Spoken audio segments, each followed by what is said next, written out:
Assalamualaikum and welcome back to my YouTube channel. I am clinical psychologist Anam Javed. कल की video में हमने discuss किया था कि एग्रेशन क्या होती है, एग्रेशन के पर्पस कौन कौन से होते हैं, एग्रेशन के साइंस क्या क्या होते हैं और इसकी टाइप्स कौन कौन सी होती हैं. आज की वीडियो में मैं आपके साथ शेयर करूंगी कि एग्रेशन की रूट कॉजेज़ क्या हैं. ऐसी कौन सी वजूहात होती हैं जो इंसान के अंदर एग्रेसिव बिहेवियर्स को डेवलप करती हैं.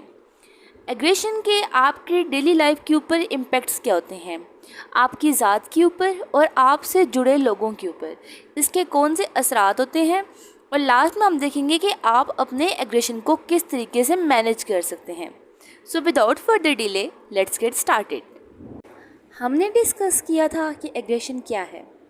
एग्रेशन आपके हॉस्टाइल और वायलेंट बिहेवियर्स होते हैं. एक बच्चा अगर गलती से कारपेट पे दूध गिरा दे तो माँ का अपने बच्चे पर चीखना एग्रेशन है.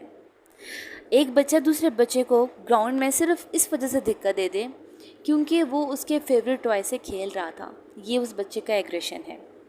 हम अपनी ज़िंदगी में बहुत सारे मौक़ों पर एग्रेशन को देखते हैं, एक्सपीरियंस करते हैं. ये डिफरेंट फॉर्म्स में हम देख रहे होते हैं. ये हमारी लाइफ में प्रेजेंट होता है. लेकिन ऐसा क्यों होता है कि कुछ लोग दूसरों की निस्बत बहुत ज़्यादा एग्रेसिव होते हैं. तो यहाँ पे जो एक मेन क्वेश्चन आता है ना, वो है वाई. हम एग्रेसिव क्यों होते हैं. ट्रैफिक में अगर आप फंस गए हैं आपको गुस्सा आएगा. ऐसे ही अगर आपका किसी कोवर्कर के साथ डिसएग्रीमेंट है तो भी आपको गुस्सा आएगा. लेकिन इस एग्रेशन वाले बिहेवियर के पीछे रूट कॉजेज़ क्या हैं, उसकी साइकोलॉजी क्या है, क्यों ऐसा होता है कि उस एक पॉइंट पे कुछ लोगों को कम गुस्सा आता है, कुछ लोगों को ज़्यादा गुस्सा आता है. तो अगर हम उन कॉजेज़ के बारे में बात करते हैं तो सबसे पहली कॉज आपके पास आती है इंस्टिंक्ट्स. एग्रेशन हमारे इंस्टिंक्ट बिहेवियर्स में आता है. हमें सर्वाइवल के लिए शुरू से ही हमने हमारे एंसेस्टर्स से जो बिहेवियर्स हम में आए हुए थे सर्वाइवल को लेकर, उनमें एक एग्रेशन भी था. तो एग्रेशन की एक काज तो हो गई उसका इंस्टिंक्ट होना, कि एग्रेशन हमारी इंस्टिंक्ट में होता है, हमें ये विरासत में मिलता है. अगर हम दूसरी कॉज के बारे में बात करते हैं तो वो हो सकते हैं आपके हार्मोनल इम्बैलेंसेस. कोई भी किसी भी पर्सन के अंदर जब हार्मोनल इम्बैलेंस होता है वो उस पर्सन के अंदर एग्रेसिव बिहेवियर्स को बढ़ा देता है. फॉर एग्ज़ाम्पल, किसी भी पर्सन के अंदर अगर टेस्टोस्टेरोन का लेवल हाई है तो वो उसके अंदर एग्रेशन के लेवल को भी हाई कर देगा. यही रीज़न है कि मेल्स ज़्यादा एग्रेसिव होते हैं as compare to female. Aggression का लेवल दोनों में बराबर होता है, लेकिन जो एक्सप्रेस करते हैं वो मेल्स ज़्यादा शो कर रहे होते हैं. मेल्स एग्रेसिव बिहेवियर्स में ज़्यादा इन्वॉल्व होते हैं एज़ कम्पेयर टू फीमेल. तो टेस्टोस्टेरोन एक बहुत इंपॉर्टेंट हार्मोन है जिसके इम्बैलेंस होने से, जिसके लेवल के ज़्यादा होने से आपके अंदर एग्रेसिव बिहेवियर्स का या एग्रेशन का लेवल हाई हो सकता है. नेक्स्ट आपके पास कॉज आ जाती है जेनेटिक्स. किसी भी पर्सन के अंदर एग्रेशन जेनेटिकली भी पास हो सकता है. ऐसे बच्चे जिनके एंसेस्टर्स के अंदर या जिनका बायोलॉजिकल बैकग्राउंड है, जिनके अम्मी अब्बू दादा परदादा वो ज़्यादा एग्रेसिव रह चुके हैं, ऐसे बच्चों के अंदर एग्रेशन का लेवल भी ज़्यादा होता है.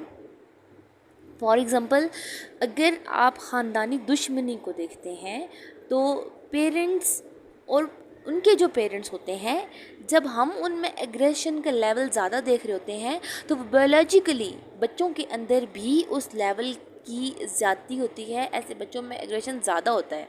ऐसे बच्चे ख़ानदानी दुश्मनियाँ उनमें ज़्यादा इन्वॉल्व होते हैं. वो बच्चे रिवेंज की तरफ बहुत ज़्यादा जाते हैं क्योंकि उनमें ये चीज़ उनके पेरेंट्स से आ रही होती है. नेक्स्ट आपके पास जो कॉज आ जाती है वो है psychological illness and temperaments. Serious illness जो होती है वो किसी भी पर्सन के मूड पे और बिहेवियर पे बहुत बुरी तरह से अफेक्ट कर रही होती है. और एक और जो एडिशनल इसमें चीज़ आ जाती है वो है हमारे टेम्परामेंट्स. ऐसे लोग जो बैड टेम्पर के होते हैं वो बहुत जल्दी गुस्सा हो जाते हैं एज़ कम्पेयर टू काल्मर इंडिविजुअल्स. ऐसे लोग जिनका टेम्परामेंट काल्म होता है वो जल्दी गुस्सा नहीं करते हैं. ऐसे लोग जिनका टेम्परामेंट बैड होता है, जो लूज टेम्पर के होते हैं, वो बहुत जल्दी एग्रेसिव बिहेवियर्स परफॉर्म करते हैं. Last cause of aggressive behaviors is social learning and psychological frustration. Social learning, aggression आप लर्निंग के थ्रू सीखते हैं। आप अपने आसपास अगर देखते हैं, अगर एक बच्चा देख रहा है कि उसके पेरेंट्स हर बात पे चीखते चिल्लाते हैं, अगर वो फिज़िकल एग्रेशन ज़्यादा शो करते हैं, तो ऐसा बच्चा लर्निंग के थ्रू ये चीज़ें बहुत जल्दी सीख रहा होता है। इसकी एक बेस्ट एग्जांपल है हमारे पास एल्बर्ट बेंडोरा का एक बोबो डॉल एक्सपेरिमेंट। जी, तो इस एक्सपेरिमेंट में क्या हुआ था कि एक बच्चे को एक ऐसा वीडियो क्लिप दिखाया गया था, जिस वीडियो क्लिप में एक अडल्ट अपनी बोबो डॉल के साथ कोई एग्रेसिव बिहेवियर्स परफॉर्म कर रहा था। उस बच्चे ने जब उसने बार बार वो वीडियो क्लिप देखा तो उसके अंदर ये बिहेवियर डेवलप हो गया। जब उसके पास वो डॉल आई तो उसने उस अडल्ट के बिहेवियर को इमिटेट किया और उसने अपनी बोबो डॉल के साथ वैसे ही एग्रेसिव बिहेवियर परफॉर्म करना शुरू कर दिया। तो आपके अंदर जो एग्रेसिव बिहेवियर्स होते हैं वो सोशल लर्निंग के थ्रू भी आ सकते हैं। अगर आप अपने ऐसे कोवर्कर्स के साथ रहते हैं या फिर अगर आप अपने ऐसे पीयर ग्रुप में रहते हैं जो वायलेंस में ज़्यादा एक्टिव होते हैं, जो बहुत जल्दी गुस्सा करते हैं, तो आप में ऑटोमेटिकली ये बिहेवियर्स बहुत जल्दी आ जाते हैं, आप उनको अडॉप्ट करना शुरू कर देते हैं। The last thing is psychological frustration. ऐसे लोग जो किसी भी तरह की साइकोलॉजिकल फ्रस्ट्रेशन से गुजरे हैं, जिनकी लाइफ फ्रस्ट्रेटेड हो गई है, ऐसे लोग बहुत जल्दी एग्रेसिव हो जाते हैं। वो फ्रस्ट्रेशन में भी आपके रिलेशनशिप्स की वजह से हो सकती है या फिर आपके वर्क की वजह से हो सकती है।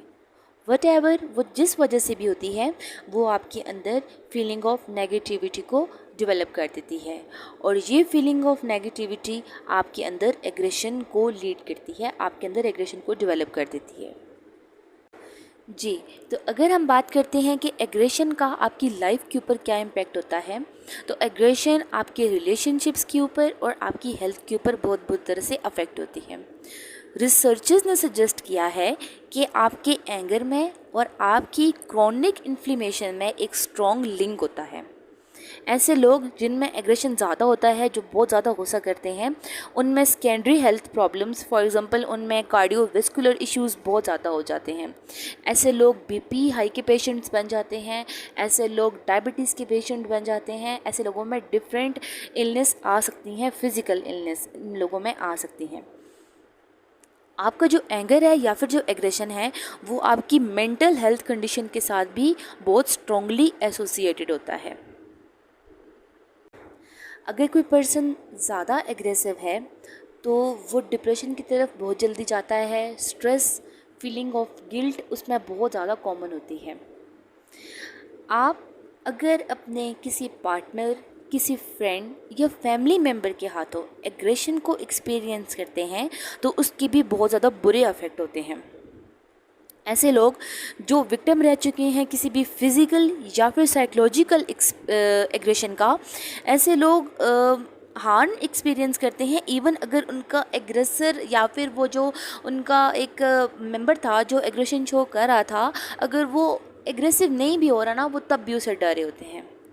फॉर एग्ज़ाम्पल, अगर एक बच्चा है, उसको उसके पेरेंट्स या फिर अगर उसको उसके फादर लगातार किसी न किसी बात पे गुस्सा दिखा रहे हैं या फिज़िकल एग्रेशन शो कर रहे हैं, तो क्या होगा कि वो बच्चा उस फादर की या फिर पेरेंट की मौजूदगी में कुछ भी परफॉर्म नहीं कर सकता। ऐसा बच्चा उनकी प्रेजेंस से डरना शुरू कर देता है, वो उनकी प्रेजेंस में कुछ भी नहीं करता। और ये जो एग्रेशन होती है ये रिलेशनशिप्स को एंड करने का एक बहुत मेजर कॉज होती है। इसकी वजह से आपके रिलेशनशिप्स बहुत बुरी तरह से अफेक्ट होते हैं। ये एग्रेशन आपके अंदर स्ट्रेस को लेके आती है और ऐसे लोग जो आपके साथ जुड़े हुए हैं वो आपसे बेगानगी इख्तियार कर लेते हैं, वो आपसे दूर होना शुरू हो जाते हैं और इसकी वजह से ये जो प्रॉब्लम है ये मज़ीद वर्स हो जाते हैं, ये आपके लिए ज़्यादा प्रॉब्लमेटिक हो जाता है आपका एग्रेसिव बिहेवियर। जी हाँ, तो यहाँ तक तो हमने देख लिया कि इसके इम्पेक्ट्स क्या क्या होते हैं, इसकी कॉजेज़ क्या क्या होती हैं। अब अगर आपके अंदर एग्रेशन ज़्यादा है, किसी भी वजह से है, कोई भी उसकी रूट कॉज है, तो आप अपने एग्रेशन को मैनेज किस तरीके से कर सकते हैं। आप अपने एग्रेशन को बहुत डिफरेंट तरीक़ों से मैनेज कर सकते हैं। इसके बहुत डिफरेंट मेथड्स होते हैं जिनके थ्रू आप अपने एंगर को कंट्रोल कर सकते हैं और आप उसको रिड्यूस कर सकते हैं। आप अपने स्ट्रेस लेवल को रिड्यूस कर सकते हैं। आप अपने एंगर वार्निंग साइंस के बारे में ज़्यादा माइंडफुल रहें। आप उनके बारे में एक्टिव रहें कि आपको कब ये साइंस शो होते हैं। फॉर एग्ज़ाम्पल, आपका पल्स रेट ज़्यादा हो जाता है, आपको स्वेटिंग होने लग पड़ती है, आप अपने जबड़ों को कस के बंद कर लेते हैं, तो आप इन चीज़ों के बारे में बहुत ज़्यादा कॉन्शियस रहें। आप डिफरेंट रिलैक्सेशन टेक्निक्स को प्रैक्टिस करें। आप डीप ब्रीथिंग करें, प्रोग्रेसिव मसल रिलैक्सेशन करें, आप डिफरेंट मेडिटेशंस या योगा का यूज़ करें। इन रिलैक्सेशन टेक्निक से क्या होगा कि आपका जो माइंड है वो काल्म होगा और आप एग्रेसिव बिहेवियर्स कम परफॉर्म करेंगे। नेक्स्ट आपके पास जो एंगर मैनेजमेंट टेक्निक है वो ये है कि आप अपनी सेंसेस पे फोकस करना शुरू करें। अगर आपको गुस्सा आ रहा है तो आप चीज़ों को ज़्यादा स्मेल करने की कोशिश करें, आप अपना ध्यान बटाएं। अब क्या होगा कि आप जब सेंसेस पे फोकस करेंगे तो आपका जिस चीज़ पे फोकस है, जिस चीज़ से आपको गुस्सा आ रहा है, उस चीज़ से आपका फोकस हट के दूसरी चीज़ पे आ जाएगा। आप डिफरेंट आवाज़ों को सुनने की कोशिश करें, आप अपनी हियरिंग को स्ट्रॉन्ग करने की कोशिश करें, आप अपने टंग पे टेस्ट को फील करने की कोशिश करें। तो आप अपने सेंसेस पे ज़्यादा फोकस करेंगे, आप अपने जो एग्रेशन का पॉइंट है उससे आप हट जाएंगे, आपका माइंड उसे डाइवर्ट हो जाएगा। Next thing is walking away from the situation. जिस सिचुएशन में आपको गुस्सा आ रहा है, आप सिंपली वहाँ से वॉक आउट हो जाएं। आप किसी को कुछ मत बोलें, आप किसी से कुछ मत कहें, आप सिंपली वहाँ से चले जाएं। जब आपका गुस्सा ठंडा होगा तो वो लोग भी आपके आसपास वही होंगे, आप अपनी बात भी उनको अच्छे तरीके से समझा सकेंगे। लेकिन उस पॉइंट पे जब आपको लगे कि अब आप अपने एंगर को मज़ीद कंट्रोल नहीं कर सकते हैं या आप कोई भी एग्रेसिव बिहेवियर परफॉर्म कर देंगे, आप वहाँ से वॉक आउट हो जाएं। आप अपनी एक्सेस एनर्जी को बर्न करने की कोशिश करें थ्रू एक्सरसाइज। आप डेली बेसिस पे एक्सरसाइजेस किया करें। उससे क्या होता है कि हमारे अंदर जो एक्स्ट्रा एनर्जी होती है वो बर्न होती रहती है और किसी प्रोडक्टिव वे में बर्न हो रही होती है, और इस तरह से हमारे अंदर जो एग्रेशन का लेवल होता है वो भी कम हो जाता है।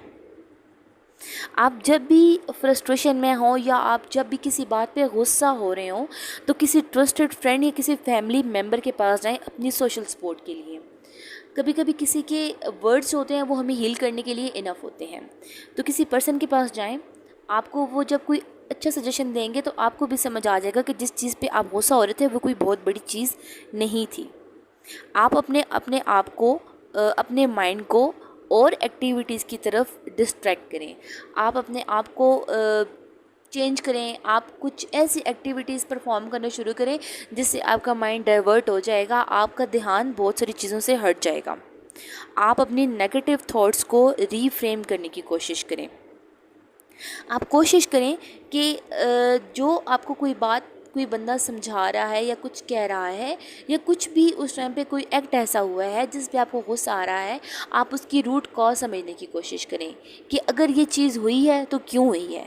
अगर आप उस चीज़ को एक्सप्लोर करेंगे तो आपका जो एंगर है वो आहिस्ता आहिस्ता ख़त्म हो जाएगा, आपको गुस्सा आना ख़त्म हो जाएगा क्योंकि आप लॉजिक्स ढूंढना शुरू कर देंगे। अगर आपकी लाइफ में कोई ऐसा पर्सन है जो एग्रेशन शो करता है या एग्रेसिव बिहेवियर्स परफॉर्म करता है, तब आपको क्या करना चाहिए?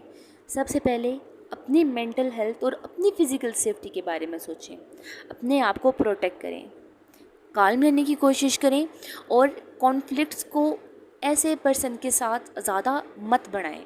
अगर आपको लगे कि कॉन्फ्लिक्ट्स बढ़ते जा रहे हैं तो आप सिंपली वहाँ से वॉकआउट कर जाएं, आप वहाँ से चले जाएं।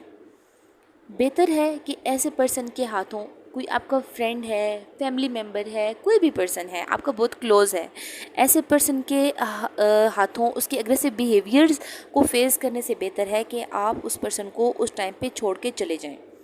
उसके वार्निंग साइंस को देखें कि अगर वो पर्सन अपने कोई वार्निंग साइंस शो कर रहा है अपने एग्रेशन के, तो बेहतर है कि आप उस टाइम पे कोई सपोर्ट या फिर कोई हेल्प ढूंढें। अगर आप देख रहे हैं कि वो आपके लिए डेंजरस हो रहा है तो अपने मेंटल पीस को, अगर आपको पता है कि वो किसी किस्म का कोई फिज़िकल एग्रेशन शो करेगा, तो अपनी आप जो फिज़िकल प्रोटेक्शन है उसको या फिज़िकल सेफ्टी को प्रमोट करें। या फिर अगर आपको पता है कि कोई पर्सन कोई वर्बल एग्रेशन शो करेगा तो अपने मेंटल पीस को ध्यान में रखते हुए आप उस पर्सन से थोड़ा सा दूर हो जाएं।